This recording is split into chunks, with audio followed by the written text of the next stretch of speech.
আপনারা কি যেটা আপনাদের প্রত্যাশা ছিল এবং সেটা প্রাপ্তি হয়েছে কিনা এবং কী ধরনের বার্তা আসলে আপনারা দিতে চান? অনেক ধন্যবাদ আপনাদেরকে প্রথমে যে আপনারা আপনাদের সম্প্রচারের মাধ্যমে দেশ এবং জাতিকে এখানে কানেক্ট করার ক্ষেত্রে ভূমিকা পালন করেছেন।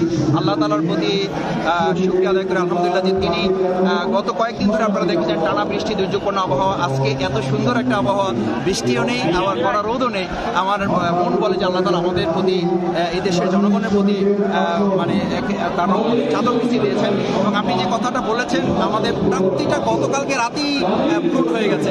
আমাদের সকাল থেকে আমরা ইতিমধ্যে আমাদের সোহরাওয়ার্দী উদ্যানের গেটগুলো ক্লোজ করে দিয়েছি। শুধুমাত্র ভিআইপি, সিনিয়র সিটিজেন্স, আমাদের ইনভাইটেড গেস্ট, সাংবাদিক, বুদ্ধিজীবী সহ যারা আছেন, ওলামায়ে কেরাম, নেতৃবৃন্দ, তাদের ছাড়া বাকি আমরা কাউকে ঢুকতে দিতে পারছি না। সকাল ফজরের পর থেকে এগুলো ক্লোজ করে দেওয়া হয়েছে। এখন আমরা যেটা তথ্য পেয়েছি যে এদিকে কল্যাণপুর, গাবতলী, যাত্রাবাড়ি, বাবুবাজার, সদরঘাট, কমলাপুর রেল স্টেশন থেকে